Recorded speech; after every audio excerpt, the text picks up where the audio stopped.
Então vamos lá, retornando aqui um pouquinho o que a gente já estava falando. Gostaria só de fazer menção aqui a Camila, que está junto com a gente, aprovada no 8º concurso. Muito obrigado por estar aqui, fez uma doação de uns livros também.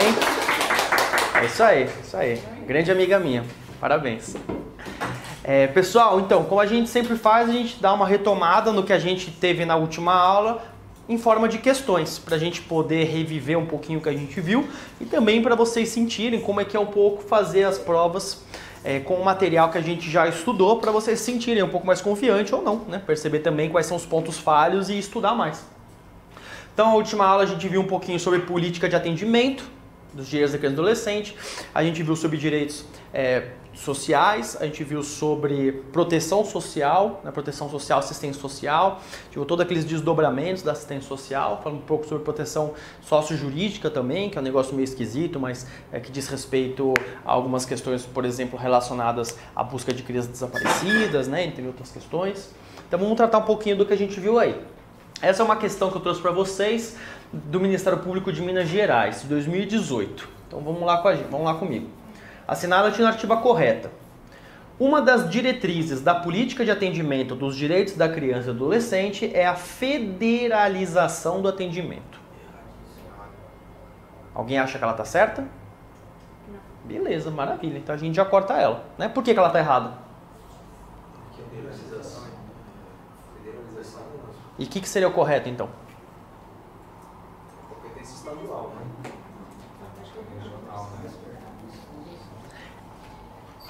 É uma das diretrizes a municipalização, né? Por mais que haja uma competência de responsabilidade dos 3 entes da federação, o que se pretende é sempre fazer uma capilarização no atendimento, passar para aquele ente que está mais próximo da realidade das pessoas, para que ele possa fazer o atendimento com respaldo dos outros, financeiro, técnico, em alguns pontos também operacional, como no estado, mas sempre municipalizando.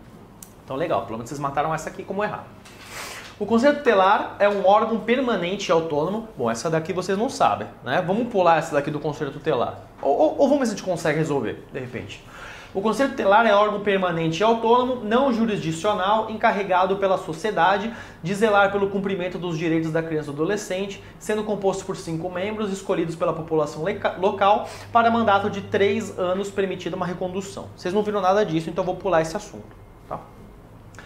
Os estabelecimentos de atendimento à saúde, inclusive as unidades neonatais, de terapia intensiva e de cuidados intermediários, deverão proporcionar condições para a permanência em tempo integral de todos os titulares do poder familiar, de forma conjunta, nos casos de internação de criança ou adolescente. Alguém acha que ela está certa? Por que ela está errada?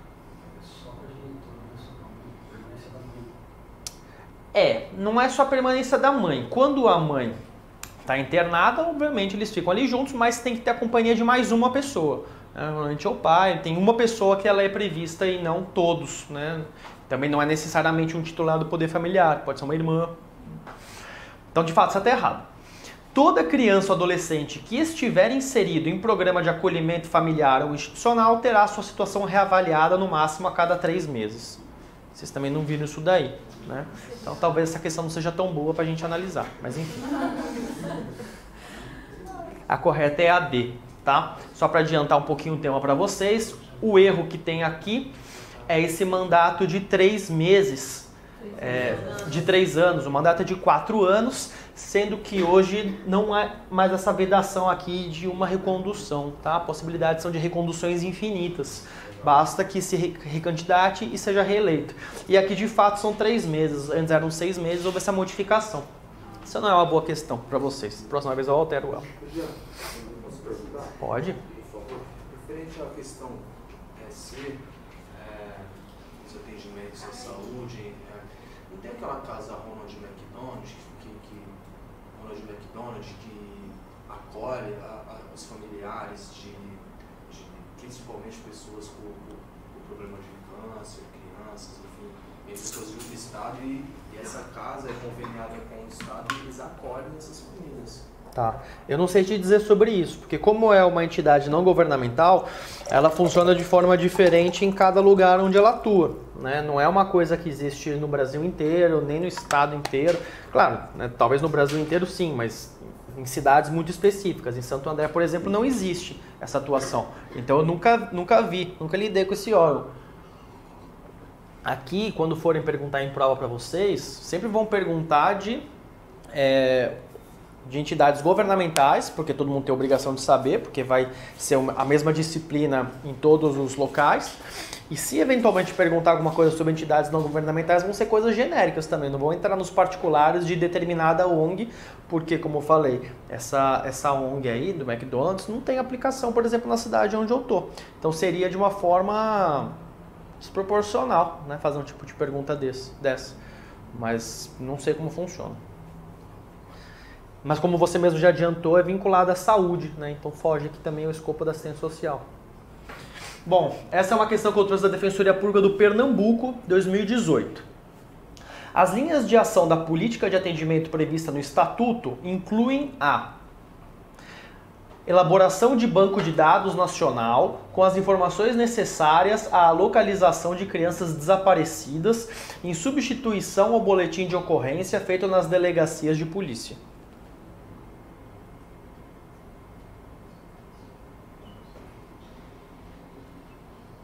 Vocês lembram que a gente viu as linhas de ação, né? Uma delas, a oferta de direitos sociais básicos, proteção social e a proteção jurídico-social. Isso, né, essa ideia aqui de localização de crianças desaparecidas estaria nesse terceiro eixo.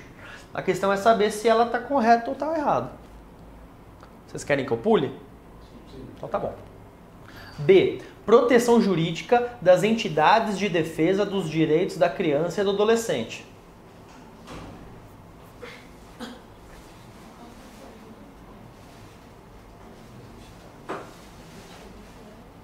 C. Realização de campanhas de estímulo ao acolhimento sob forma de adoção de crianças e adolescentes temporariamente afastados do convívio familiar. O que vocês acham dessa? Alguém acha que ela está correta? Não. Posso marcar ela como errada então? Por quê? Porque você manter na família ou colocar na família próxima, né? Não forma de adoção. Perfeito. E a adoção nunca é uma forma temporária, ela é definitiva. A adoção rompe os vínculos anteriores, então essa com certeza está errada. D. Implementação de políticas sociais especiais que visem a satisfação das necessidades e dos anseios de crianças e adolescentes. Acho que sim, porque uma das diretrizes são políticas sociais básicas. Necessidades e anseios. Talvez necessidades e anseios. E criação de projetos e benefícios de assistência social que garantam proteção social, prevenção e redução de violação dos direitos. Legal, então tudo que vocês me falaram aqui é que a C está errada. Eu quero que vocês me digam o que você acha que está, quais vocês acham pelo menos que está a mais correta aqui. E? Bem, é isso mesmo.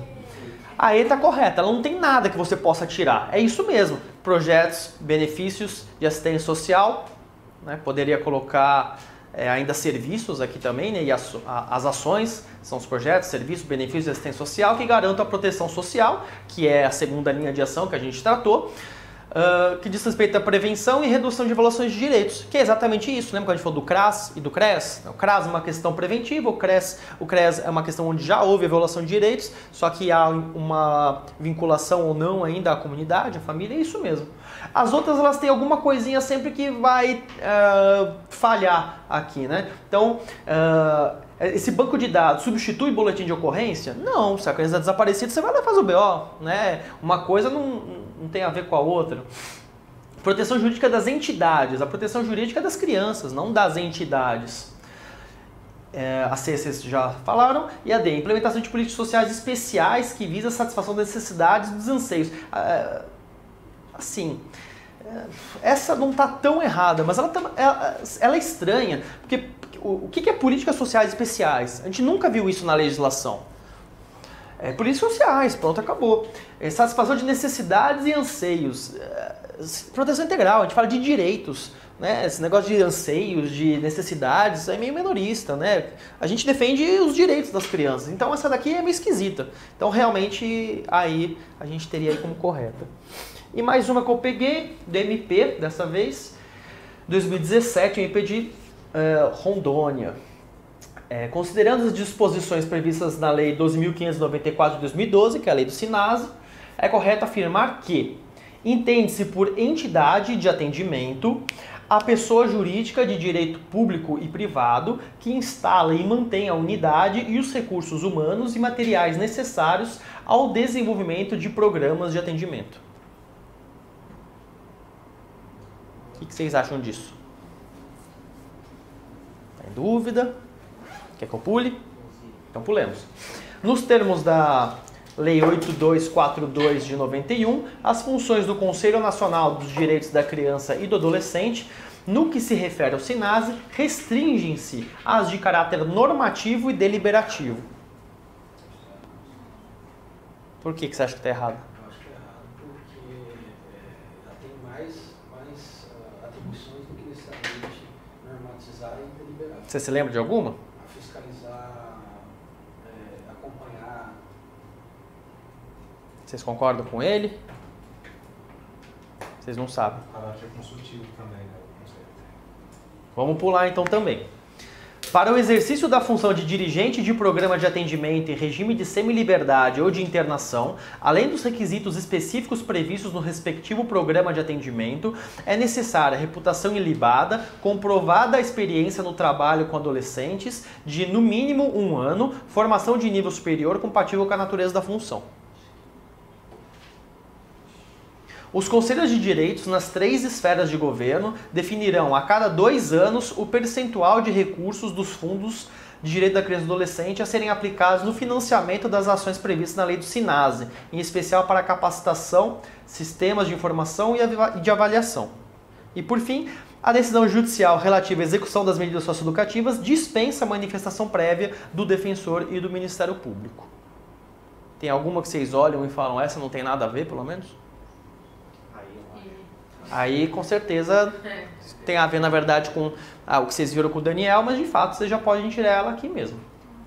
A B, realmente, ela está errada. Tá? A C, na verdade, já dá a indicação do porquê a B está errada. Quando você tem o programa socioeducativo, você tem que fazer o quê? Você tem que, primeiro, registrar a tua entidade não governamental no conselho, no respectivo conselho. Se for medida em meio aberto, conselho municipal. Se for medida em meio fechado, no conselho estadual. E ainda, obviamente tirando as hipóteses de organização governamental, porque elas não precisam da inscrição. E ainda você tem que escrever o seu plano. Né? Lembra que a inscrição da entidade dura 4 anos e a do plano por 2. Então essa daqui está errada sim. Eu não vou entrar nos pormenores da C e da D. Porque, para ser muito sincero, eu não sei o que está dizendo aqui. Eu não me lembro de ter estudado nada disso aqui quando eu estava analisando. Mas isso daqui vocês têm a obrigação de saber. Isso daqui está escrito ipsis literis lá na lei do SINASE. Então é exatamente essa a definição que eu trouxe para vocês na aula passada. Nós temos entidade de atendimento, que são as pessoas jurídicas de direito público e privado que desejam, portanto, dar andamento aí ao que a gente vai falar agora. As unidades são a unidade física, né, o prédio, e o programa de atendimento ele pode ser tanto socioeducativo quanto protetivo. No caso em concreto a gente está falando do socioeducativo. Então essa daqui seria a alternativa correta. Essas daqui eu confesso que eu não tenho nem como dizer, mas sabendo aqui que está correta, você já material a questão. Tá bom? Então beleza, vamos começar aí. Vamos falar um pouquinho, continuação da política de atendimento dos direitos da criança e do adolescente. Então eu vou especificar com vocês 2 pontos. Quando eu trouxe para vocês da participação popular, eu falei sobre os conselhos de direitos e sobre os conselhos tutelares. Então é sobre isso que eu vou destrinchar aqui nessa aula. E eu também vou falar um pouco sobre o tal do sistema de garantia de direitos da criança e do adolescente, né? Que a gente tem previsto na resolução 113 de 2006 do CONANDA. É uma resolução que está prevista no edital de vocês da Defensoria de São Paulo, também em algumas outras defensorias, tá? Foi alterada pela resolução 117 de 2006. E a gente vai ver algumas coisas relacionadas a isso. Lembre-se que a gente já falou numa aula anterior sobre medidas protetivas, a gente falou sobre o sistema de garantias de direitos das crianças e adolescentes, vítimas e testemunhas de violência. Tá? Essa é uma lei recente, é uma lei salvo o melhor juízo de 2017, não tem necessariamente relação com o sistema de garantias aqui. Aqui o sistema de garantias de direitos da criança e adolescente é amplo e quando a gente fala das crianças e adolescentes vítimas ou testemunhas de violência, a gente está dando uma aprofundada, porque nem todos os órgãos que trabalham aqui também vão trabalhar aqui, naquele outro momento. Então, muito bem. Vamos começar falando do Conselho Tutelar. Né? Conselho Tutelar, para mim, né, eu sempre digo para as pessoas que o Conselho Tutelar é uma das coisas mais interessantes que a gente tem no nosso estatuto. Ainda que, eventualmente, deve ter um monte de conselheiro tutelar que me odeia o defensor público, até por conta às vezes, da denúncia de algumas irregularidades que são adotadas. Eu acho o Conselho Tutelar um órgão maravilhoso, ele é muito interessante, assim como o SUS. Né? O SUS também é maravilhoso na sua normativa. Como é aplicado, a gente tem as nossas reservas, mas originalmente ele é muito interessante. Primeiro de tudo, pela própria questão da diretriz que a gente tem da política de atendimento, de possibilitar a participação popular na oferta da política de atendimento dos direitos da criança e adolescente. Então você tira um pouco o foco daqueles membros que sempre estiveram ali, né, concursados, judiciário, Ministério Público, a advocacia, né, entra a defensoria aí, mas a defensoria não muda tanto, porque continua sendo um órgão público, né? Você tira também um pouco o foco do próprio poder público instituído e eleito, o prefeito, as secretarias, o governador, as pessoas por eles comissionadas, por aí vai. E você coloca a atuação direta do povo nessa atuação. Assim como também o Conselho de Direitos que a gente vai ver mais pra frente. Então, como coloquei aqui para vocês, é um instrumento de concretização da diretriz de participação popular na política de atendimento. O Conselho Tutelar, diferentemente desses outros atores que eu trouxe para vocês, além de ser uma pessoa do povo, né, e por que eu chamo a atenção para isso, pela importância disso? Porque quando a pessoa ela é eleita diretamente para realizar essa atividade, ainda mais quando a gente está falando de uma eleição que não é obrigatória, ela é facultativa, né? Quantos de vocês já votaram para conselheiro tutelar aqui? Uma, comigo 2. Então, pouquíssimas pessoas vão lá e votam. O que faz com que, então, aquela pessoa que foi eleita, provavelmente ela conta com o apoio daquela comunidade em que ele atua muito grande. Porque senão as pessoas não teriam se disposto a sair de sua casa para, num sábado, num domingo, realizar essa votação. E justamente porque essas pessoas foram lá e votaram nela, ela tem uma especial legitimidade para atuar naquela comunidade, naquele bairro, inclusive com uma facilidade de locomoção que esses outros atores instituídos não têm. Então, entrar em algumas comunidades, entrar em algumas quebradas, conversar com algumas lideranças comunitárias, conversar com lideranças do próprio tráfico, saber qual é a regra que impera em determinados bairros. Isso é importantíssimo, principalmente quando a gente está falando de criança e adolescente, porque não dá para ignorar que existe em vários locais um verdadeiro estado paralelo. Então é muito importante que essas pessoas que têm legitimidade na comunidade consigam dialogar tanto com a comunidade que reside ali, quanto com os órgãos instituídos para poder fazer esse meio de campo. Muitas vezes as pessoas que moram nas pontas sequer sabem que a gente existe, não sabem o que é Defensoria Pública, não sabem o que é Ministério Público, tem medo de ir no fórum, tem medo de ir, na verdade, em qualquer órgão, porque eventualmente poderiam puxar ali a situação e ver que a pessoa é procurada. Muito comum, né? A gente tem aí até o caso... E que a mãe foi presa, né? No meio de todo esse luto, a mãe foi presa porque descobriram que ela estava procurada, ela estava se valendo de um nome falso, né? Se passando inclusive por madrasta da criança e não como sua mãe. E nesse momento ela acabou sendo presa, por quê? Porque algum órgão foi ativado, um órgão para que pretensamente estava ali para ajudá-la, naquele momento também foi utilizado contra ela. Então o Conselho Tutelar é muito importante por realizar toda essa movimentação, por ter uma legitimidade maior, né? E além disso, por ser um órgão capilarizado. Então, eu vou trazer aqui para vocês mais para frente, mas já adiantando, tem uma resolução do CONANDA, essa resolução não consta do edital da Defensoria de São Paulo, deveria, mas não consta, mas consta de algumas outras defensorias, como por exemplo do Rio Grande do Sul.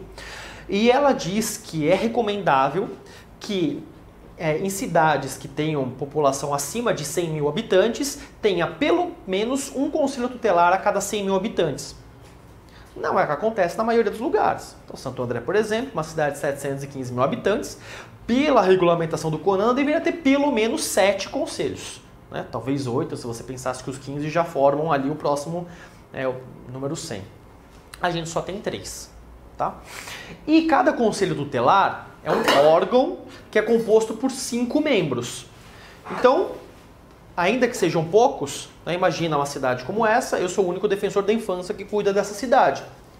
Então eu sou o único, mas nós temos 3 conselhos tutelares, que por sua vez tem cada um 5. Então são 15 pessoas que estão circulando aí pela cidade para conseguir verificar situações de violações de direito, poder receber denúncias, seja pessoalmente, seja via Disque 100, seja via qualquer outra forma, seja por meio de delegacias, hospitais, escolas. Lembra que a gente viu que se eventualmente alguém numa escola, num hospital perceber sinais de maus tratos ou frequência reiterada, falta reiterada na escola, sem que os meios escolares tenham sido suficientes, tudo isso chega para o conselho tutelar. E o conselho tutelar, por sua vez, vai direcionando, vai tentando resolver, por aí vai. Então, eu tenho o conselho tutelar algo muito importante para a nossa atuação. Tá? Os conselhos só existem no âmbito dos municípios e, obviamente, do Distrito Federal. Né? Por que isso é importante falar? Porque quando nós formos ver os conselhos de direitos, aliás, a gente já viu um pouquinho, né? Isso não é repetível. Então, enquanto os conselhos tutelares só existem nos municípios, os conselhos de direitos existem nas 3 esferas. Seja o Conselho de Direitos da Criança e do Adolescente, CONANDA, CONDECA, CMDCA, sejam os outros conselhos de direitos. Então, CMAS, Conselho Municipal de Assistência Social, CME, Conselho Municipal de Estadual, mas também tem nos órgãos, nos níveis estaduais, federais e por aí vai. Aqui é só no município. Apesar de ser só no município, e apesar de também ser visto o Conselho Tutelar como um órgão autônomo, ele é tido como órgão integrante da administração pública local. Então o Conselho Tutelar é visto como um órgão autônomo, mas está inserido dentro é tido como órgão integrante da administração pública local. E a gente vai ver logo a seguir o porquê disso. São 5 membros escolhidos pela eleição da população local. Só por curiosidade, não está escrito isso no ECA, mas acho legal trazer para vocês. Quando a gente vota nos candidatos, além dos candidatos, também são escolhidos os suplentes. Então, para cada conselho, são 5 eleitos, você tem 5 suplentes também. Se tiver qualquer situação que a pessoa tiver que sair, ou foi afastada, ou está de férias, o suplente assume. Quem que pode se candidatar para ser conselheiro tutelar? São de 3 requisitos no mínimo. Primeiro, possuir 21 anos. Tá? Segundo, ser residente do município ou do DF. Terceiro, possuir idoneidade moral reconhecida. Tá? Então esses são os 3 requisitos mínimos que o ECA traz pra gente. Só isso? Não. O STJ já decidiu, em alguns julgados, coloquei esse aqui como referência para vocês, que o município pode, de acordo com lei municipal, então vejam, né? O Conselho é órgão integrante da administração pública local. O município pode, portanto, realizar lei que especifique a atuação do Conselho, inclusive a forma que os candidatos devem observar para poder tentar se eleger. Então, para além desses requisitos, que são mínimos, lei municipal também pode estipular alguns outros, desde que sejam proporcionais, desde que sejam razoáveis. Exemplos de outros requisitos que já foram chancelados pelo STJ. Elaboração de uma prova prévia de conhecimentos básicos. Exigência de escolarização mínima, como por exemplo o ensino médio completo.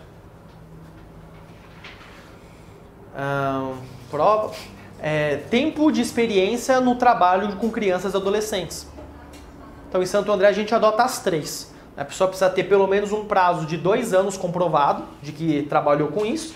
Precisa realizar uma provinha e precisa ter pelo menos ensino médio. Então pode a lei municipal colocar novos requisitos.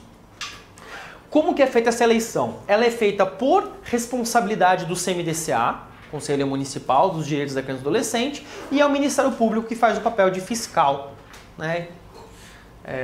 A defensoria às vezes é chamada, porque às vezes o candidato a conselheiro tá chorando las pitangas, o promotor não fez o que eles acham que deveria ter sido feito e muitas vezes acabam procurando a defensoria. Não é papel da defensoria fazer fiscalização. Inclusive agora ainda, como teve eleição há pouco tempo, né, eu fui procurado por algumas pessoas sobre o que fazer, porque disseram que teve algumas fraudes, que tiveram algumas irregularidades, coisa e tal, e o promotor achou que não, que até que constatou que algumas irregularidades aconteceram, mas ele acha que não foi suficiente para anular a eleição, e aí vieram me procurar.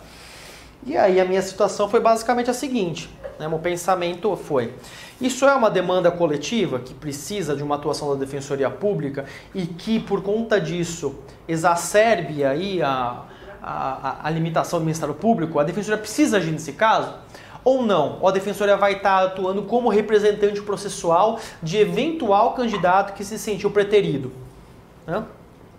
E pelo que eu vislumbrei ali no caso em concreto, não me pareceu nenhuma situação em que era a necessidade de ter uma ação civil pública, pelo menos eu não visualizei uma situação em que a Defensoria poderia atuar de forma como legitimado extraordinário, no máximo como eventual representante processual. No caso em concreto, nenhum dos candidatos a conselheiro tinha uma renda que era da Defensoria Pública, então a gente não vai atuar por ninguém. Então a Defensoria fugiu desse rolo dessa vez. Mas eventualmente um conselheiro poderia entrar com uma ação anulatória, poderia entrar com uma ação popular, se entendesse que fosse o caso, poderia fazer o que quisesse. Mas a fiscalização, por excelência, é o Ministério Público que tem que fazer. O mandato ele é de 4 anos. E a primeira coisa que vocês têm que prestar atenção, já foi há tempos atrás de 3 anos, tá? Hoje já consolidado, 4 anos sem problema nenhum. E isso aqui é recente, né? Permitida reconduções infinitas mediante novo processo de escolha. Hoje em dia não é só uma reeleição que você pode ter. Tem gente que vê isso com bons olhos, tem gente que vê isso com maus olhos, eu acho positivo. Porque isso permite que a pessoa tenha uma maior especialização no trabalho dela. É muito chato pra gente que trabalha com política pública, no caso criança e adolescente, ter sempre alguém que tá bom finalmente, passou 4 anos e aí tem que ir embora. Então me parece positivo que a pessoa possa ficar sendo sim reconduzida e eventuais distorções têm que ser analisadas e averiguadas conforme a lei. Me parece que isso é uma justificativa para ir contra esse tipo de atuação. Como eu falei, né, o conselho é tido como autônomo, permanente e com autoexecutoriedade. Autônomo no sentido de que ninguém pode determinar o que o conselho tutelar vai fazer dentro da sua esfera de análise do caso em concreto. Então, o conselheiro tutelar, na hora de analisar o caso, não vai ter nenhuma interferência do município, ou seja lá de quem for, para esse caso você atende, esse caso você não atende, atende dessa forma, atende da outra. É um órgão permanente. Não pode chegar o próximo prefeito e dissolver o conselho tutelar. Falar, não, a gente não precisa mais disso agora, depois eventualmente a gente abre de novo. Tem que ter. Uma vez instalado, tem que ser mantido. E com autoexecutoriedade. O conselho tutelar tem algumas atribuições, ele mesmo vai atuar e ele mesmo vai executar aquilo que ele entender que for cabível. Ele não precisa ir atrás de algum outro órgão para fazer as suas ações valerem. Obviamente o judiciário sempre vai dar a palavra final no caso de algum conflito. Mas lembra quando a gente estuda administrativo e a gente vê que a administração tem autoexecutoriedade? É a mesma coisa, eles vão atuar por si só. Se der uma colidência, o judiciário sempre vai ser o resguardo final. Candidatura para o conselheiro ela é individual, não sendo admitida a composição de chapas. Essa questão aqui da candidatura individual não sendo composição de chapas está previsto na resolução CONANDA 139. Também não estava na de São Paulo, mas estava no do Rio Grande do Sul e alguma do Nordeste que eu não me lembro, acho que Alagoas, não me recordo direito. Por que isso significa? Significa que eu não posso ter, por exemplo, um candidato de partido político e com o apoio do partido político de forma manifesta, se candidatando a conselheiro.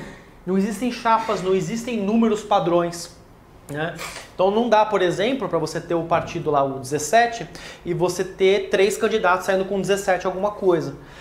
Sempre tem que sair com candidatura individual. Isso quer dizer que partido não atua? Não, longe disso. Na verdade, um dos maiores problemas que se dizem que tem hoje em dia na questão dos conselheiros é a atuação desses cargos como cabos eleitorais. Como eu falei, Conselheiro tutelar é muito interessante, todas as funções, a questão por si só de como funciona, mas também tem um lado negativo. Quando você vê que a eleição ela não é obrigatória, mas facultativa, né, fala assim, poxa, a pessoa tem que estar engajada, a pessoa está motivada para votar naquele candidato. Então por que eu vou votar nesse candidato? Vocês veem propaganda feita de conselheiro tutelar? Não, não tem na mídia, né, não tem na TV, não tem no rádio, não tem no jornal, pouquíssima coisa na internet, muitas vezes pelo próprio candidato quando é feito. Então é difícil você conhecer. Então muitas vezes quem vai levar a pessoa é alguém que já era conhecido. E isso pode ser perigoso. Porque ao mesmo tempo que pode ser alguém que é conhecido na comunidade por ter feito um trabalho muito legal, ele pode ter sido eleito tão apenas por sua popularidade, sem saber porcaria nenhuma sobre o assunto. Um exemplo que tem refletido no Brasil inteiro. Pastores evangélicos. Então, eu não estou nem me referindo àqueles que agem de má fé. Mas supondo que você tem um pastor de excelente boa fé. Ele tem muita vontade de fazer o bem e ele quer, por conta disso, sair da zona de conforto dele e quer ajudar ali crianças e adolescentes. Já começou errando.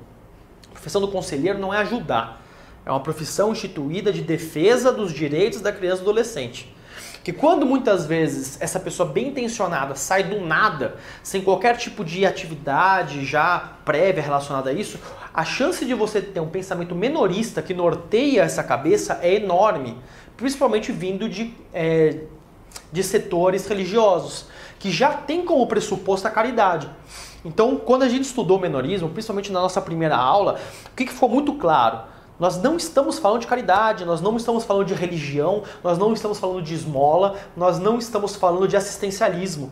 Nós estamos falando de emancipação, estamos falando de sujeito de direitos, de resguardo de direitos, por conta disso, não é um limite objetivo de atuação, e de várias questões que batem de frente com algumas questões religiosas, como, por exemplo, o eventual adolescente que seja transexual, ou alguma situação de uso abusivo de entorpecentes, com certeza vai trazer um conflito ético em algum momento, ou alguma adolescente que está em situação de prostituição.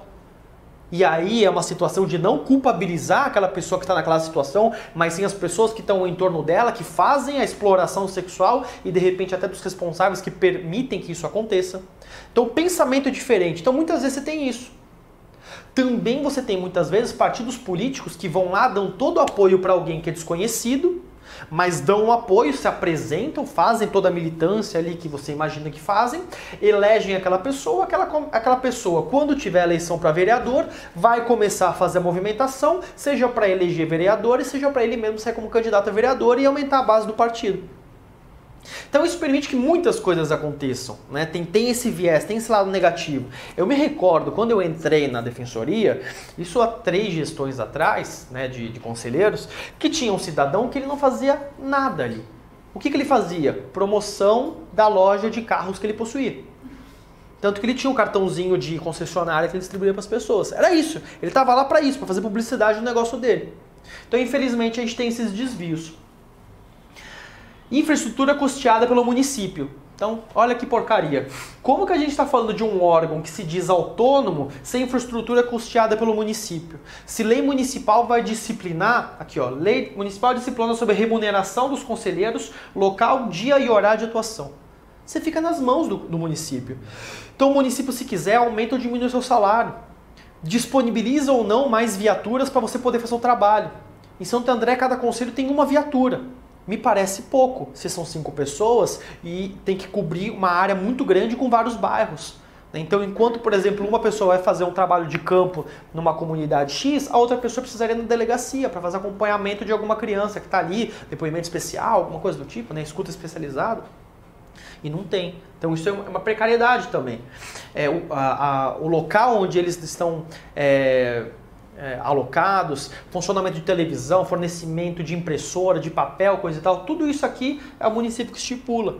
E aí, dependendo de qual que é a prefeitura, dependendo de quais são as movimentações dos conselheiros, talvez isso acabe atuando de forma indevida nessa tal autonomia que o Conselho Tutelar tem. É claro que compete ao Ministério Público, Defensoria e outros órgãos fazer a fiscalização para que isso não aconteça, inclusive demandando com processos coletivos, né, difusos, mas nem sempre a gente consegue captar essas coisas. Ainda mais quando você fala de uma cidade grande como São Paulo, ou qualquer capital. Bom, a função de conselheiro estabelece presunção de idoneidade moral, e a competência do conselho tutelar, ela é a mesma competência prevista na lei para o judiciário.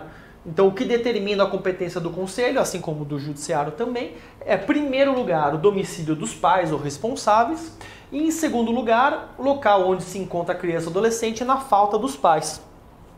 Então, sempre que vocês forem... Tem até súmula do STJ falando sobre isso, inclusive para casos que não são especificamente de vara de infância. Mas sempre que a gente estiver falando aqui, primeiro lugar, o que vai determinar a competência? Normalmente o pessoal erra e fala, o local onde mora a criança. Não. Local onde reside os pais ou responsável legal. Tá? E na falta deles, no local onde a criança está. Então, exemplo, nós temos uma demanda em que eventualmente a criança ela foi levada dos pais, pode até ser por um tio, eventualmente, e os pais querem entrar com uma ação de busca e apreensão da criança que foi levada contra o desejo, ou então não tem mais autorização. Lembra que a gente viu lá quando a gente falou sobre autorização de viagem? Pode ser uma situação dessas, né? A gente tem, vamos supor que levaram essa criança para Salvador. Eles vão ter que entrar com a ação em Salvador? Não precisa. Eles entram com a ação aqui em São Paulo, porque é o lugar onde se encontra o domicílio dos pais. Agora, se nós estamos falando de alguma situação em que nós temos um conflito de interesses entre os pais, que eles não estão presentes e que não há uma relação absoluta, não há uma relação direta de representação, como por exemplo uma criança que foi tirada dos seus pais e colocada num acolhimento institucional, aí nós estamos falando de uma competência que vai ser determinada onde a criança se encontrar. Né?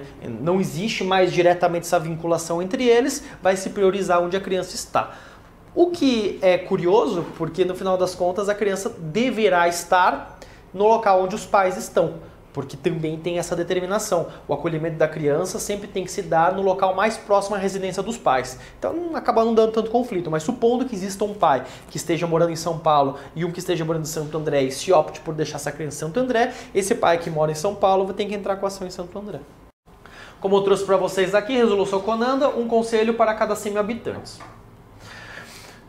FUNCAD, né? O que é o tal do FUNCAD? Fundo Municipal dos Direitos da Criança e Adolescente. Existe um fundo para cada município. Esse fundo ele acaba sendo constituído por várias receitas diferentes. A principal delas, pelo menos que eu acho interessante a gente lembrar, são as astrentes, que são determinadas nos processos relacionados à infância e juventude. Vocês lembram o que é astrente, né? São as multas diárias fixadas para obrigar alguém a dar cumprimento a uma determinação judicial.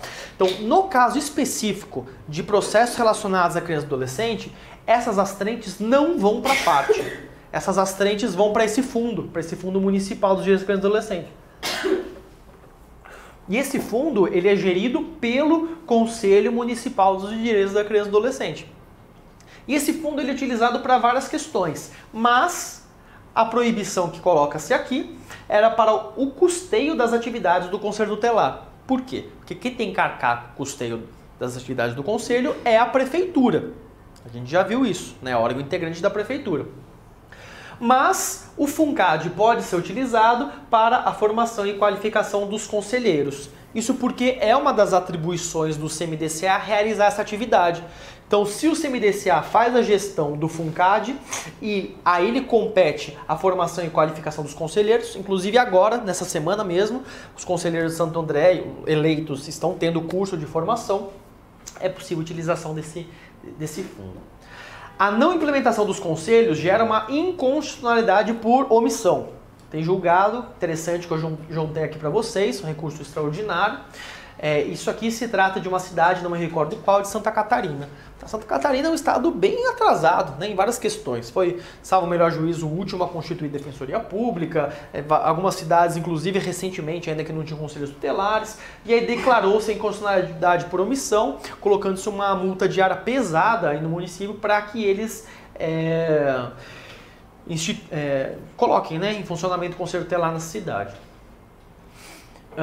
Bom, a gente vê também que o conselho tutelar tem a atribuição de aplicar medidas protetivas. Inclusive, quando diz respeito... Qual que é o horário mesmo de... 9, né? Inclusive, quando diz respeito a criança e adolescente autora de ato infracional. Bom, pergunta de novo. Criança pratica ato infracional? Não, só adolescente. Pratica. Artigo 103 do Estatuto. Criança pratica ato infracional, só não é responsabilizada por isso. Tá bom? Todo mundo com menos de 18 pratica ato infracional. Então o que acontece quando uma criança estiver envolvida no ato infracional ou quando o adolescente estiver envolvido e tiver sido aplicada a medida protetiva? Compete ao conselho aplicar. Mas uma questão interessante que a gente vai tratar aqui é a seguinte. O conselho tutelar realiza investigação no caso de ato infracional praticado por criança? E essa é uma questão que tem divergência, tá? O meu posicionamento é que não realiza, vou explicar o porquê. Mas é importante que vocês saibam as diferentes vertentes e que, se for defender uma prova de defensoria, provavelmente se aproxime do que eu estou defendendo aqui agora. Como eu falei para vocês, existe a previsão do Conselho de aplicar medida protetiva quando criança comete ato infracional. Ponto. É só isso que é colocado. Assim como também existe a previsão de aplicar quando for adolescente. Mas todo mundo sabe que o Conselho Tutelar não investiga adolescente, porque existem os órgãos que fazem isso. Então, se não existe qualquer coisa relacionada a adolescente, mas também não a criança, por que existem quem acredite que o Conselho Tutelar tem que investigar a criança, ainda que nada se fale sobre adolescente? Essa resolução CONANDA, número 103 de 2006, traz essa previsão. O Conselho Tutelar realiza investigação. E eles dizem que não faz sentido você falar sobre a aplicação de medida protetiva para criança se não tiver algum órgão que faça essa investigação. Então tem que ser o Conselho Tutelar. A doutrina, como por exemplo Murilo José Giacomo, que é um promotor de justiça do Paraná, com quem eu concordo nesse ponto, discordo em muitas coisas, mas sim, algumas eu concordo, essa é uma delas.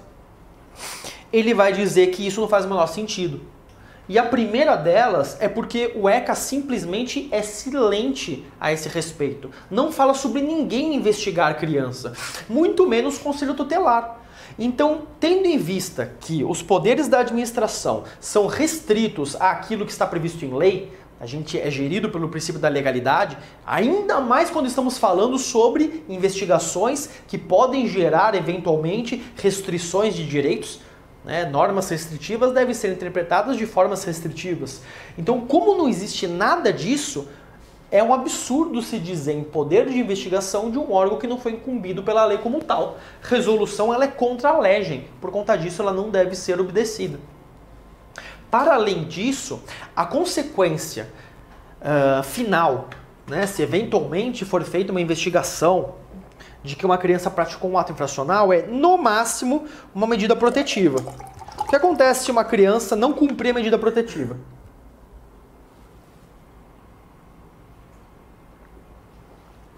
Primeiro que a minha pergunta foi feita de uma forma errada.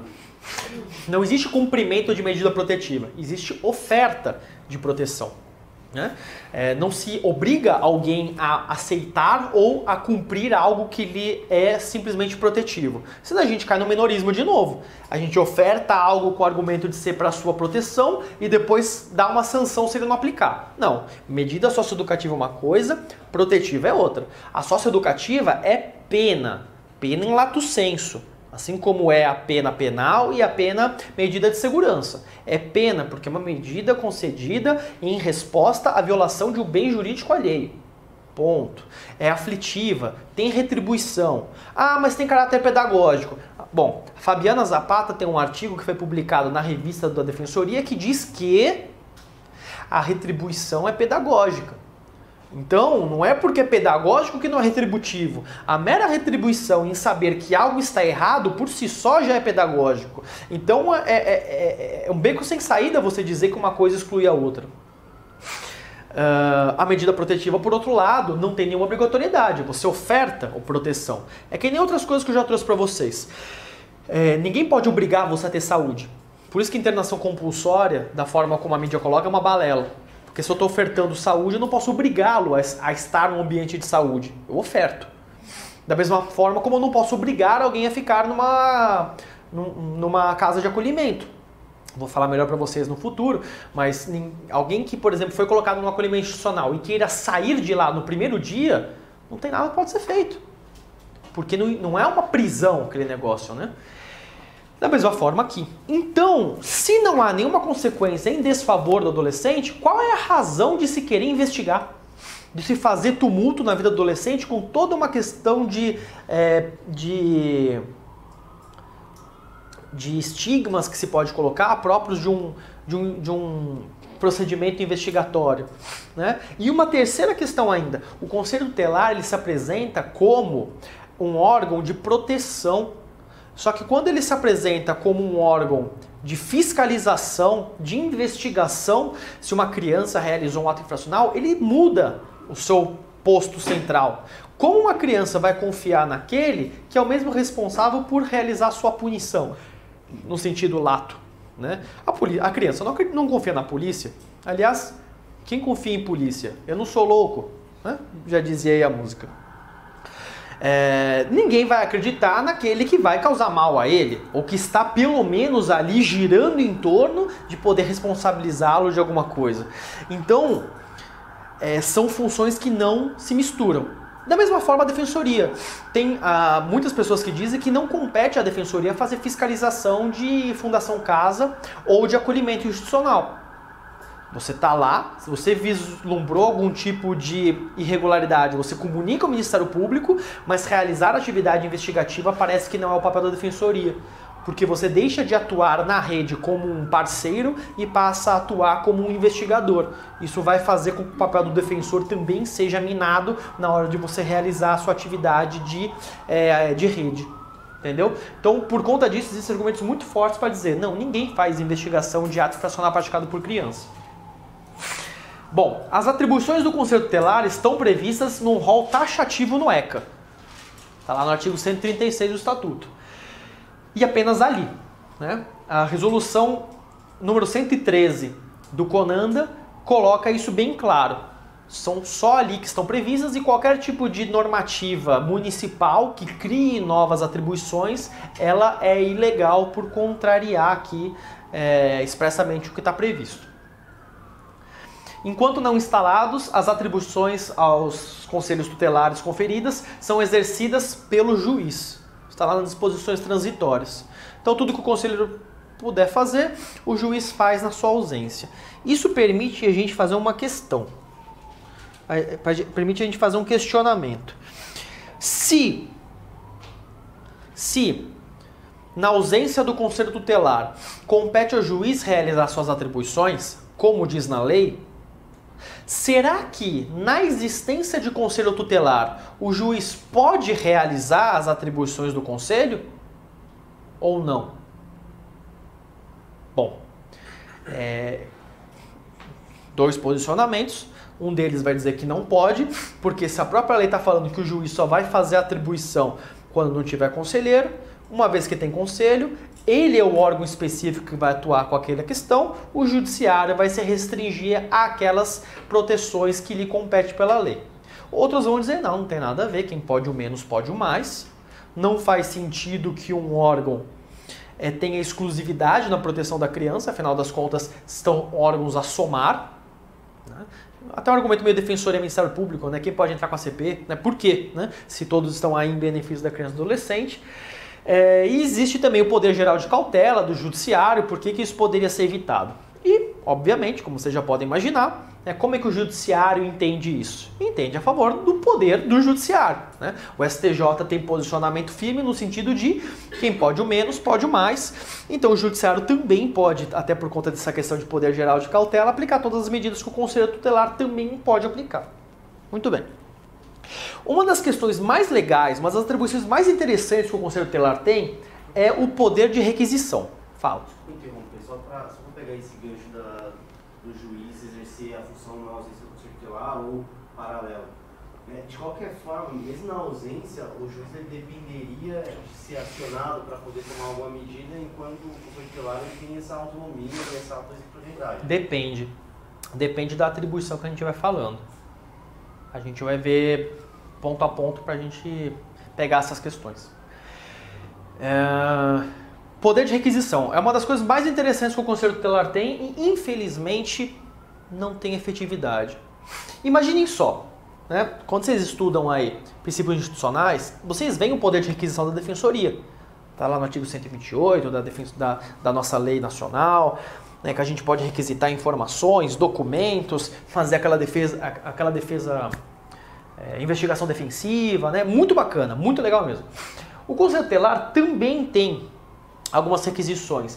Pode requisitar tratamento médico, vaga em unidade escolar, vaga em unidade de educação, alguma inclusão em serviço, programa de assistência social, de trabalho. Sim, né? Solicitação de tratamentos. Tem um poder muito bacana. E vejam, né? Como isso facilitaria minha vida se fosse levado a cabo. São 15 pessoas, ao invés de uma só, que estão ali, né, capilarizadas no meio da comunidade, sabendo qual que é a realidade de cada órgão, podendo, por conta disso, levar as demandas dos locais mais carentes. Porra, bonito demais. O problema é que não tem sanção. Qual é a sanção decorrente do não acatamento da requisição do Conselho? Qual também é a sanção do não acatamento da requisição do Defensor Público? E qual é a sanção do não acatamento da requisição do Ministério Público? O Ministério Público tem. Na Lei de Ação Civil Pública tem inclusive como crime, salvo o melhor juízo, o não acatamento da requisição do Ministério Público. A Defensoria não tem. O que a gente da Defensoria costuma fazer? Ou a gente chora as pitangas para o Ministério Público, ou a gente entra com uma ação de improbidade administrativa. O Conselheiro Tutelar, além de não ter nenhuma sanção, ele é parte frágil, né? Sair entrando com ações de improbidade administrativa, ainda mais provavelmente contra aquele órgão ao qual ele é vinculado, é pesado. Então isso aqui acaba caindo por terra. O que a gente mais tem é Conselheiro Tutelar pedindo vaga em creche e recebendo um não, ou um passa-moleque, né? 4 meses no silêncio, até que então o Conselheiro Tutelar desiste disso e fala, quer saber, vamos mandar tudo para a Defensoria.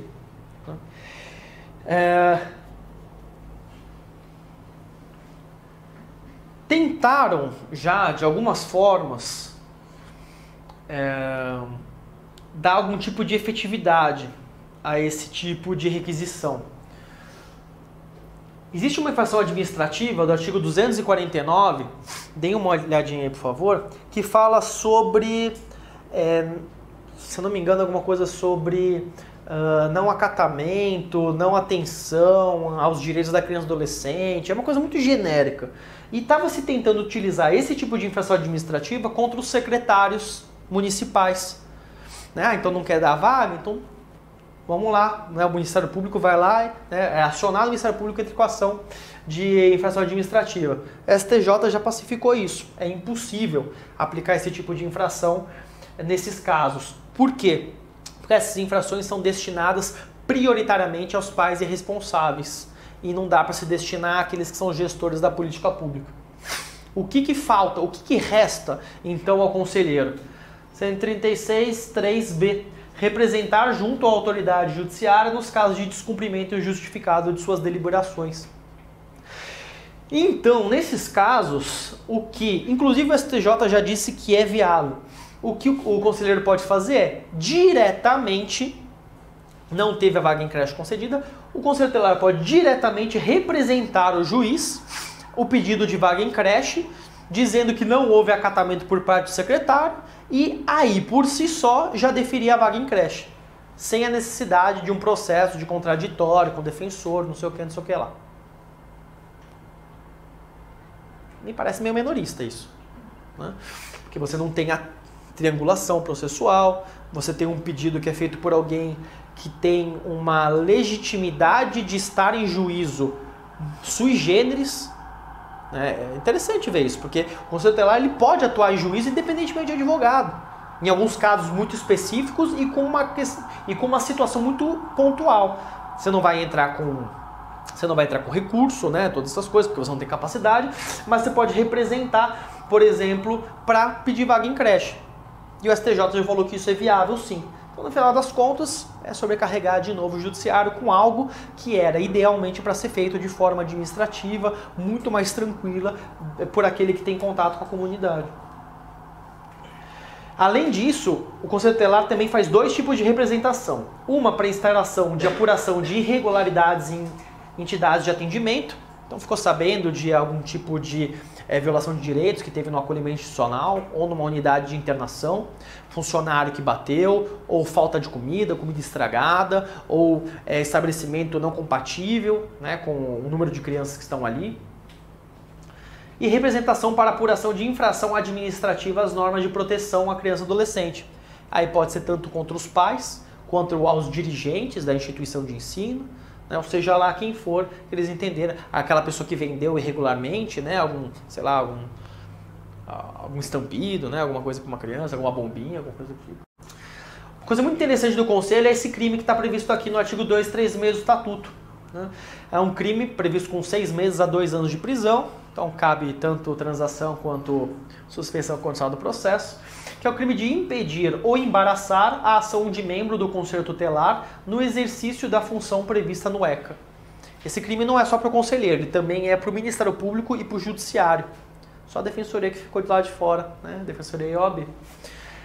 Então, eu tive um caso disso daqui, em que teve uma situação de violação de direitos na unidade de internação, acusação de ter ocorrido tortura ali dentro, e alguns conselheiros tutelares foram lá para verificar em loco o que aconteceu, tirar foto, fazer entrevista, coisa e tal. E quando chegaram, como forma de intimidação do conselho tutelar, disseram que eles não iam poder entrar se não fizesse revista. Se não passasse por revista, aquela revista que você faz, né? Ainda que seja uma revista com scanner, não estou nem falando da revista vexatória. E os conselheiros tutelares falaram assim, não, a gente tem direito de entrar, nós somos fiscalizadores, não faz sentido que a gente seja fiscalizado, até porque nós estamos aqui justamente para fiscalizá-los. E é sobre esse argumento, por exemplo, que defensor não passa por scanner, nem promotor, nem juiz, por aí vai. Os agentes da unidade de internação impossibilitaram que os conselheiros tutelares entrassem sem passar por isso. O conselheiro foi direto na delegacia e deu queixa nesse crime aqui contra os agentes socioeducativos. As decisões do conselho tutelar serão tomadas pelo seu colegiado. Então, quando a gente fala de conselho tutelar, a gente sempre fala do órgão. O órgão é composto por 5 conselheiros, mas é o órgão que toma as decisões. Por conta disso, nada é feito individualmente, mas sempre pelo seu colegiado.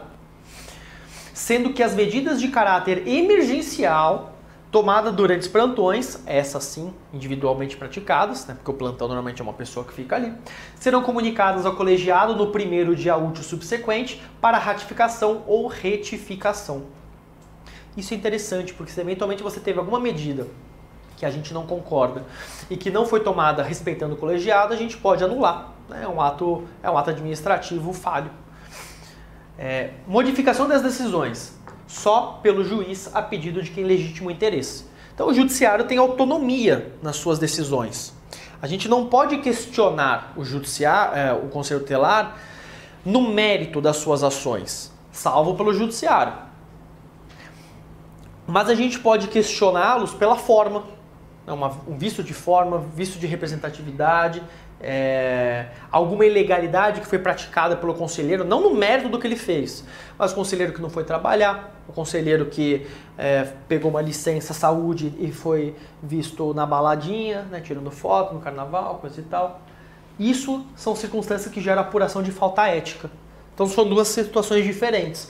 Uma coisa é quando a gente analisa o mérito da atuação do conselho tutelar, que só pode ser revisto pelo judiciário.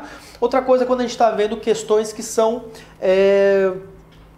que orbitam, né, que não são do mérito, que são formais, que são questões relacionadas ao comportamento do conselheiro.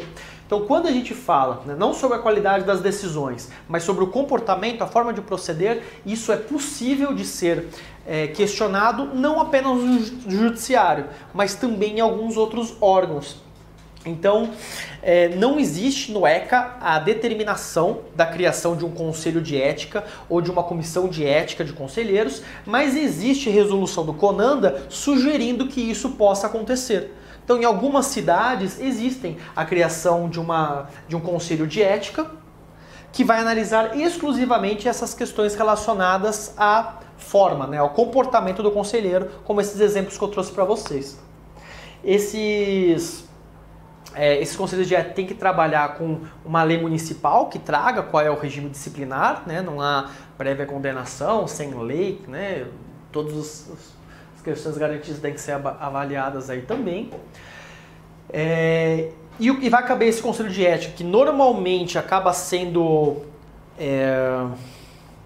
chefiado pelo CMDCA, né? Não gosto de dizer assim porque ele acaba sendo um órgão paritário, é chamado também conselheiros tutelares a participar desse conselho, ele é composto por alguns membros, mas é o CMDCA que acaba, de certa forma, regulamentando o seu funcionamento. E, obviamente, de forma subsidiária, o judiciário continua sendo aquele que, por excelência, vai dizer, né, se tem que ser feita alguma coisa ou não. Vamos supor que não tem um conselho de ética criado e precisa ser proposta uma ação, mais das vezes pelo Ministério Público, né, a respeito da irregularidade de algum tipo de conselheiro, por conta disso, uma necessidade de exoneração, de afastamento dele, o Ministério Público pode fazer também, sendo que a ação de improbidade administrativa ela é sempre possível de ser manejada.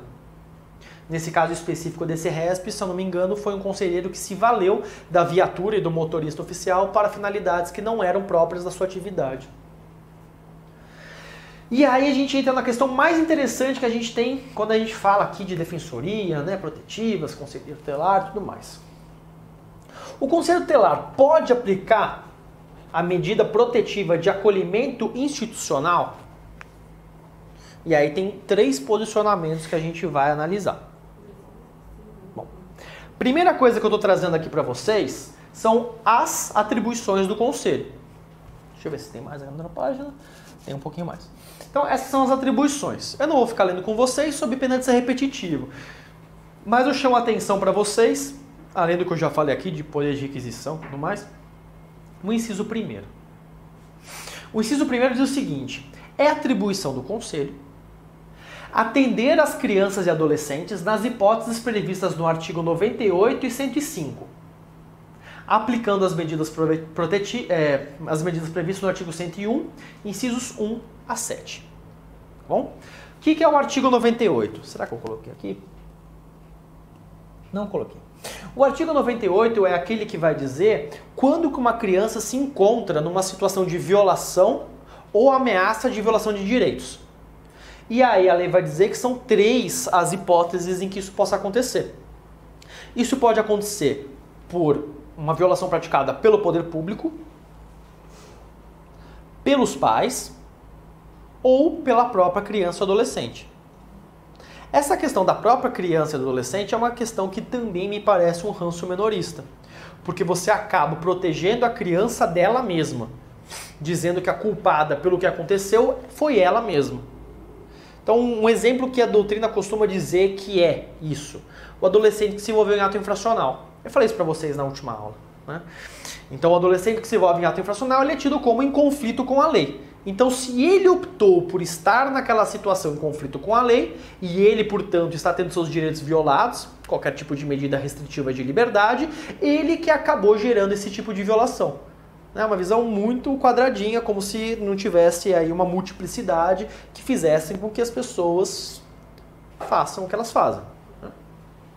Mas, enfim, então isso fala sobre isso, e o artigo 105 fala sobre ato infracional.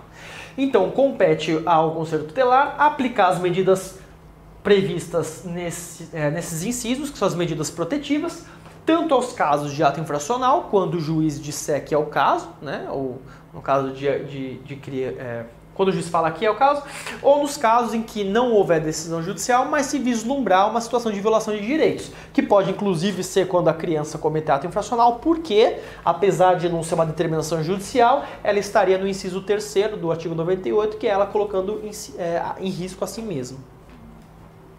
Aliás, já falei para vocês sobre a utilização da palavra risco. É muito comum no nosso dia a dia a gente se valer disso, né? A criança está em situação de risco, coisa e tal. Tente não se valer dessa palavra, tá? O que é situação de risco? Eu não sei. Eu sei o que é violação de direitos. Limite objetivo colocado pela doutrina da proteção integral. Situação de risco me remete um pouco ao menorismo também. A situação irregular. O que é risco? O que é situação irregular? Sei lá. É o que a pessoa achar que é. Agora, eu sei o que é violação de direitos. Está escrito, está no papel. Tanto que vocês vão ver, na redação original do ECA, não existe a palavra risco. Não existe essa determinação. Vocês vão encontrar a palavra risco quando vocês verem lá a lei do SUAS. Lá eles usam a palavra risco. Ao meu ver, equivocadamente, mas está lá constando. E algumas atualizações no ECA também trouxeram. Mas tentem sempre utilizar essa expressão violação ou ameaça de violação de direitos por ser o limite objetivo que a gente tem na análise. Muito bem. Então, o Conselho pode aplicar essas medidas. Quais são essas medidas? Bom, eu trouxe para vocês tanto a redação original quanto a redação atual do artigo 101. Então temos aqui, encaminhamento aos pais ou responsável mediante termo de responsabilidade. Aliás, já vou até aproveitar essa aula para explicar uma por uma, tá? É muito comum que se diga por aí, inclusive conselheiros tutelares acabam achando isso, que conselheiro tutelar pode passar guarda. Não sei se vocês já ouviram alguém falar isso. Não, o conselheiro tutelar deu a guarda para não sei quem. Isso não existe, tá? Como a gente pode ver aqui, ó, uma das medidas de proteção que o ECA traz, né, o inciso 9, é colocação em família substituta. E a gente já viu que a guarda é uma modalidade de colocação em família substituta. Nós temos 3, adoção, tutela e guarda. Então, se nós temos a família substituta no inciso 9 e aqui nós temos que a autoridade do Conselho Tutelar para no inciso 8º, no 7º, a gente tem a certeza de que a medida de colocação em família substituta não é possível ser aplicada pelo Conselho. Isso é uma medida que está restrita à reserva de jurisdição. Não pode um conselheiro pegar uma criança e falar assim, ó, a criança está adotada. Não existe. É uma ação constitutiva. Né? Tanto a adoção quanto a tutela quanto a guarda são ações constitutivas. Você precisa de uma determinação judicial falando o que é aquilo. Então, não existe isso. Guarda só passada por juiz. Aí vem e fala assim, não, mas o que é esse tal de termo de responsabilidade aqui que eu faço aqui? Posso dar um termo de responsabilidade para o tio por 30 dias, para que depois ele entre com a ação de guarda? Não. Por quê? Porque quando você faz uma colocação em família substituta, você simplesmente está dando uma guarda sem dizer que você está dando. O termo de encaminhamento aos pais ou responsáveis, esse termo de responsabilidade é um ato extremamente precário. Ele não tem nenhuma finalidade de estabilizar uma relação. Ele tem uma finalidade de notificar alguma situação que ocorreu.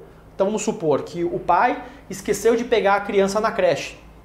Ou demorou mais do que deveria. O Conselho Tutelar foi acionado, eles levam a criança até o pai, faz um termo de responsabilidade e entrega. Se ocorrer isso de novo, você já tem um documento dizendo que aconteceu alguma coisa. Ou a criança foi encontrada no shopping, se perdeu dos pais, acharam a criança. Você vai fazer um termo de responsabilidade atestando que o Conselho Tutelar fez essa atividade. É só para isso que isso serve. Tem gente que chega a dizer que você poderia eventualmente pegar esse termo de responsabilidade e passar a criança de um titular do poder familiar para outro. Então vamos supor uma situação onde que tem pais separados, há uma denúncia de que a mãe causa maus tratos para a criança, eventualmente o Conselho Tutelar pode pegar essa criança da mãe e passar para o pai. Porque afinal das contas os dois são detentores do poder familiar. Cuidado com isso. Porque se eventualmente a guarda tivesse sido fixada pelo judiciário na vara da família, você está mudando a guarda da criança. Você está colocando a criança numa família substituta, ainda que dentro da própria família. Né? É como se o Conselho Tutelar estivesse descumprindo uma ordem judicial. Então como que o conselheiro vai saber se tem ou não guarda judicial? Quer evitar? Não faz isso. Né? Aciona os órgãos que são competentes para fazer isso. É o melhor a fazer. Bom, a atividade principal do Conselho Tutelar é essa aqui, ó. Orientação, apoio e acompanhamento. Essa é a principal. O Conselho Tutelar está lá para tirar a dúvida dos pais de qual é a melhor forma de proceder com o seu filho, Estou com um problema, o que eu tenho que fazer? Aí vai indicar quais são os órgãos que podem procurar, acompanhar temporariamente para ver se está tudo ok. Matrícula e frequência obrigatória em estabelecimento oficial de ensino fundamental, né? O poder de requisição da vaga na escola. Inclusão em serviços e programas oficiais, comunitários de proteção, apoio e promoção da família, criança e adolescente. Requisição de serviço de assistência social, conforme a gente viu na aula passada. Requisição de tratamento médico, psicológico, psiquiátrico. Requisição de saúde. Educação, assistência social, saúde. E agora começa a ficar interessante. Por quê? Porque olha como a gente tem aqui. Ó. Vocês veem que o artigo 136, inciso 1, eu não coloquei nenhuma modificação. É a redação original dele. Então, na redação original dele, falava aí, inciso 1 a 7. Hoje em dia, antigamente, o que vinha aqui? Ó? Né? Nós tínhamos o inciso 7º, que era o abrigo e entidade. E nós tínhamos o artigo 8º, que era a colocação em família substituta. Percebam que aqui agora a gente tem um desmembramento. A gente tem acolhimento institucional, acolhimento familiar e aí sim a família substituta. Tá? Primeiro ponto que eu quero chamar a atenção para vocês é isso. Antes a gente só tinha esse abrigo e entidade. Ou seja, só em 2009 a gente teve o desmembramento na possibilidade de que esse abrigamento seja realizado num acolhimento institucional ou num acolhimento familiar. Sobre o acolhimento familiar a gente já falou na aula passada, lembra? Que a gente trouxe todos os pontos negativos do porquê que isso não seria ideal. Né? Então em 2009 surgiu o acolhimento familiar. E aí inclusive mudou-se o nome. Né? Então quando se usa a palavra abrigo, também já trouxe para vocês, não é uma palavra menorista. Ela veio com o ECA. Mas é uma palavra que a gente não usa mais hoje em dia. Porque abrigo é um lato sensu. A gente fala aqui o que é abrigo. Abrigo é algo que pode ser feito tanto para criança, quanto para idoso, quanto para pessoa com deficiência, população de rua. Tipo, abrigo é um gênero, dos quais fazem parte as espécies acolhimento institucional e acolhimento familiar. Por isso que se prefere utilizar o termo acolhimento e não o termo abrigo, por ser mais técnico. E vejam, o inciso 7º continua sendo acolhimento institucional. Enquanto o 8º e o 9º, que estão fora lá do artigo 136, inciso 1, não teria nenhuma dúvida que o Conselho Tutelar não pode aplicar. Então o inciso 7º está previsto aqui. E aí a gente começa a falar das nossas diferentes posicionamentos. O primeiro que nós temos é um posicionamento bem literal. Bom, o que eu consigo extrair de uma forma literal? Estou vendo as atribuições do Conselho. O inciso 1 do artigo 136 fala que eu posso aplicar as medidas previstas no artigo 101, 1 a 7. E eu vou lá ler. No artigo 1 a 7 está incluído acolhimento institucional. O Conselho Tutelar pode aplicar acolhimento institucional. Acabou. Então o Conselho Tutelar pode sair por aí pegando o filho dos outros e enfiando acolhimento institucional à torta direita. Esse é o primeiro posicionamento. O segundo posicionamento ele vai fazer uma leitura histórica, vai fazer uma leitura das leis que vieram modificando o Estatuto e vai fazer uma leitura sistêmica. E aí vai dizer, não, o Conselho Tutelar não pode realizar o acolhimento. Como que é essa leitura? Bom, muito bem. A Lei 12.010 de 2009, ela é também conhecida como a Lei da Convivência Familiar. E essa lei trouxe diversos dispositivos, conforme a gente vai analisar, que dificultaram o acolhimento, aumentaram a possibilidade e o resguardo de que a criança permaneça com sua família natural e trouxe maior rigorosidade para se afastar a criança da família natural. Primeira coisa que a Lei 12.010 de 2009 trouxe é esse desmembramento, né? Entre dois aqui, coisa e tal, ou com esses dois. O que mais que essa lei trouxe? Essa lei trouxe o parágrafo 2º do artigo 101. Nós temos na legislação quase nada que fala sobre processo de aplicação de medida protetiva de acolhimento ou de execução da medida protetiva de acolhimento. Temos quase nada.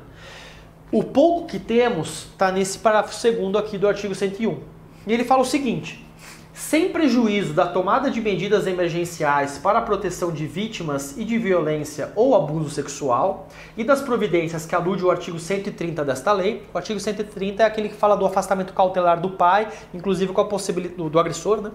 Inclusive com a possibilidade de fixação de alimentos, né? O afastamento da criança ou adolescente do convívio familiar é de competência exclusiva da autoridade judiciária e importará na deflagração a pedido do Ministério Público ou de quem tenha legítimo interesse de procedimento judicial contencioso no qual se garanta aos pais ou ao responsável legal o exercício de contraditório ampla defesa. Disso, nós ainda temos o parágrafo único do artigo 136, também apresentado por essa lei, que fala o seguinte: se, no exercício de suas atribuições, o Conselho Tutelar entender necessário o afastamento do convívio familiar, comunicará incontinente o fato ao Ministério Público, prestando-lhe informações sobre os motivos de tal entendimento e as providências tomadas para orientação, apoio e promoção social da família. Então, sobre uma leitura sistêmica, histórica, de tudo que a gente tem aí, o que a gente compreende, e esse é o meu posicionamento, é que o Conselho Tutelar não pode realizar acolhimento. Porque todas as modificações que vieram com essa lei deixam muito claro a restrição que se faz à separação do convívio familiar e a restrição que ela é realizada no sentido de possibilitar tão apenas que isso seja feito pelo judiciário a pedido de quem tem legítimo interesse, né, Ministério Público ou quem tem legítimo interesse. E o que tinha sobrado do inciso 7º aqui, ele é uma remanescência de algo que não deveria existir mais. Porque esse inciso aqui ele foi desmembrado. E por que o acolhimento familiar não está aqui? Por que o acolhimento familiar está fora e só o acolhimento institucional está dentro? Né? Ao que parece, o que houve foi um esquecimento. O legislador, na hora de realizar todas essas modificações, fez de uma forma ok, só que esqueceu de mudar esse inciso 1º do artigo 136. Então, me parece que todas essas razões que eu estou trazendo para vocês, elas deixam muito claro que está proibido que o Conselho Tutelar realize acolhimento institucional. Bom, o que os defensores da primeira tese vão responder a essa minha tese? Assim, olha, tá bom, você está falando isso daí, na verdade, o que a terceira corrente vai dizer, né? Eles vão dizer, não, tudo bem, você está dizendo essa tese, que a gente não pode fazer, a gente viu até um negócio esquisito aqui, né? Só Ministério Público, coisa e tal, inclusive a gente tem que ofertar informações ao Ministério Público quando a gente quiser fazer, mas olha, continua ali o inciso 7º. A gente tem que fazer uma compatibilização. Se de fato fosse para tirar o acolhimento do Conselho, a lei de 2009 já passou 10 anos. Por que não fizeram nada ainda? Aparentemente querem que a gente faça acolhimento sim. E veja só, o parágrafo 2º, ele dá margem para a gente poder fazer isso. Sem prejuízo da tomada de medidas emergenciais para a proteção de vítimas de violência ou abuso sexual. Então significa que em casos em que eu vislumbrar, eu conselheiro, que a criança ela está sofrendo violência ou abuso sexual, né, violência física ou abuso sexual, já que existe a previsão que eu posso aplicar a medida, ainda que seja meio esquisito porque conflita com o resto, essa daqui parece que é uma exceção a toda essa proibição que você está me dizendo. Então, a terceira via vai dizer, em regra, o Conselho Tutelar talvez não possa mesmo realizar acolhimento, mas em casos excepcionais pode. Porque está dizendo aqui que para a proteção emergencial pode realizar. E aí o que esses que defendem essa tese vão dizer? Que então o Conselho Tutelar pode realizar acolhimento nos casos de violência física, abuso sexual e em mais um, que não está previsto aí, que seria caso de abandono. Vamos supor que abandona ali a criança no meio da rua, você vai fazer o quê? Você vai adotar a mesma razão, porque estaria também dentro de uma situação emergencial. Essa é a que a maioria das pessoas costuma adotar. Só que isso é sempre complicado, porque quando você tem uma exceção assim meio torta, você acaba transformando isso em regra. Né? Por isso que eu não concordo com ela. E aí as pessoas que defendem a segunda tese vão dizer o seguinte, não, vocês que defendem aí a possibilidade excepcional estão equivocados. Por quê? Porque o artigo 93 do Estatuto também foi alterado pela Lei 12.010. E ele fala justamente sobre uma situação de excepcionalidade. 93. As entidades que mantêm um programa de acolhimento institucional poderão, em caráter excepcional e de urgência, acolher crianças e adolescentes sem prévia determinação de autoridade competente, fazendo comunicação do fato em até 24 horas ao juiz da infância e juventude sob pena de responsabilidade. Uma vez recebida a comunicação, a autoridade judiciária, ouvido o Ministério Público e, se necessário, com o apoio do Conselho Tutelar local, tomará as medidas necessárias para promover a imediata reintegração familiar da criança ou do adolescente, ou, se por qualquer razão não for isso possível ou recomendável, para o seu encaminhamento a programa de acolhimento familiar, institucional ou até família substituta. Então o que nós temos aqui é uma exceção justamente à reserva de jurisdição. A entidade pode realizar por si só o acolhimento em casos emergenciais excepcionais, o que faz muito sentido. Vamos supor que uma criança eventualmente está sendo abusada, seja lá o que for, chegou a denúncia, é 2 da manhã, não tem judiciário funcionando. É isso que costumam chamar do tal do pernoite. Tá? Não existe um direito à pernoite. O que existe é essa situação aqui, que possibilita que, portanto, num caso emergencial, a criança permaneça ali um período máximo de 24 horas sem avisar o juízo da infância, mas tem que avisar o mais rápido possível para que, então, o judiciário, portanto, verifique se é caso de reintegração da criança ou manutenção dela. E mais, quando a gente fala sobre esse dispositivo, que fala de medidas emergenciais para a proteção de vítima de violência ou abuso sexual, nós não estamos falando de acolhimento. Até porque a referência que é feita, ela é diretamente feita ao artigo 130. Então, quando a gente fala de medidas que visem garantir os direitos dessas crianças vítimas de violência ou abuso sexual, nós estamos falando da Lei do Sistema de Garantias de Direitos das Vítimas e Testemunhas de Violência.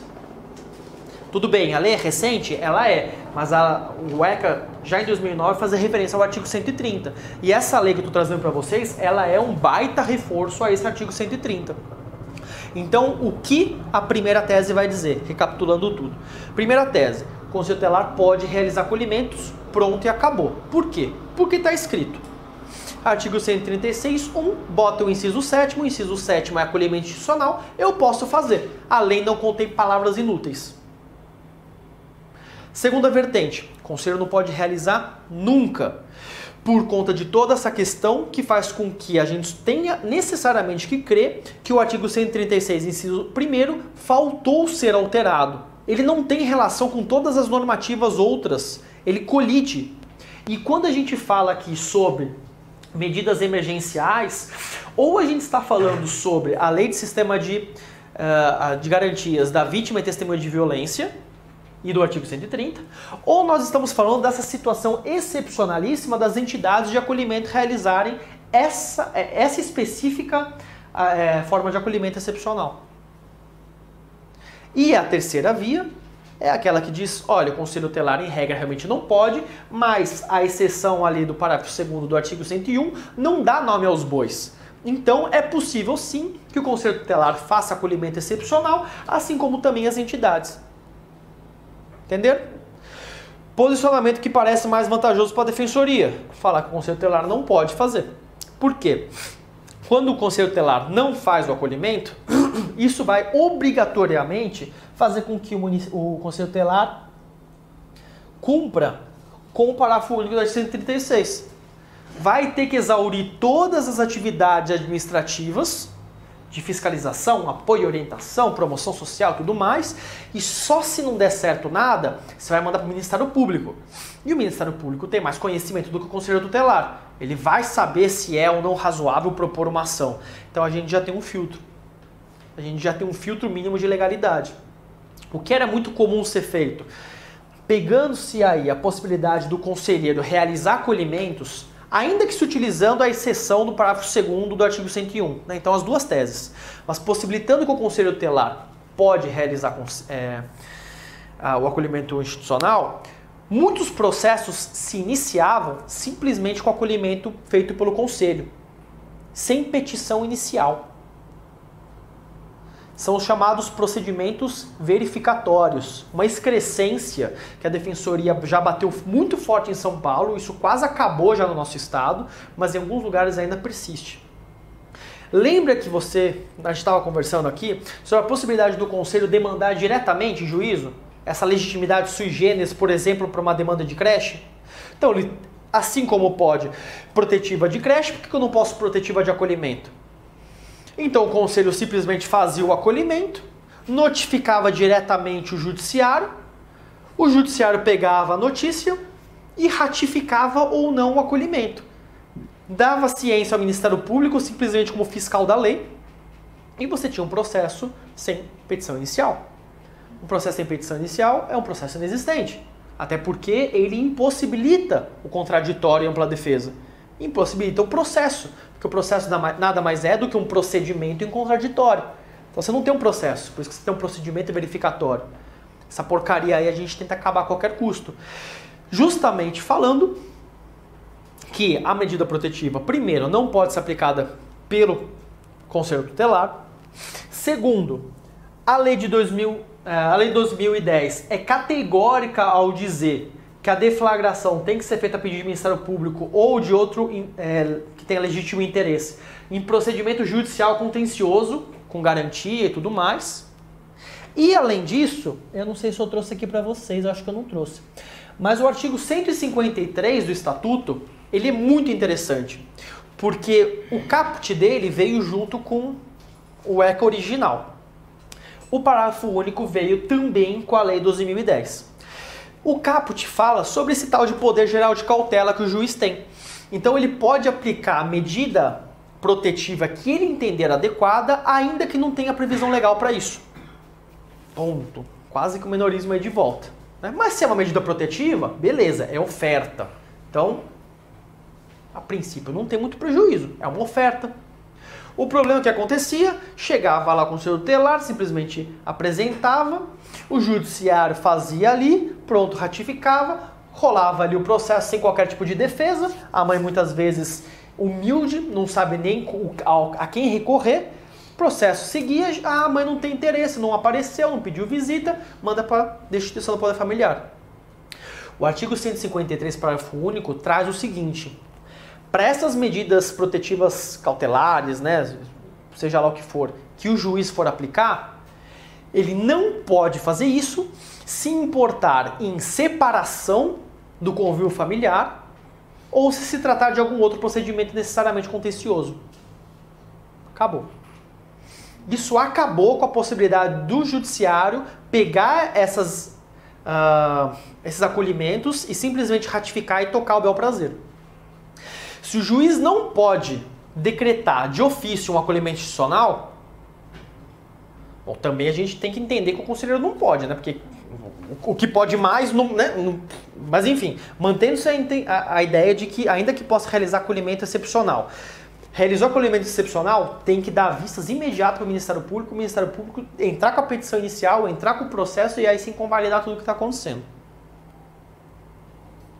Então essas são as três vertentes que a gente tem aí. Tá bom? Bom, esse momento a gente acaba e a gente retorna no próximo bloco.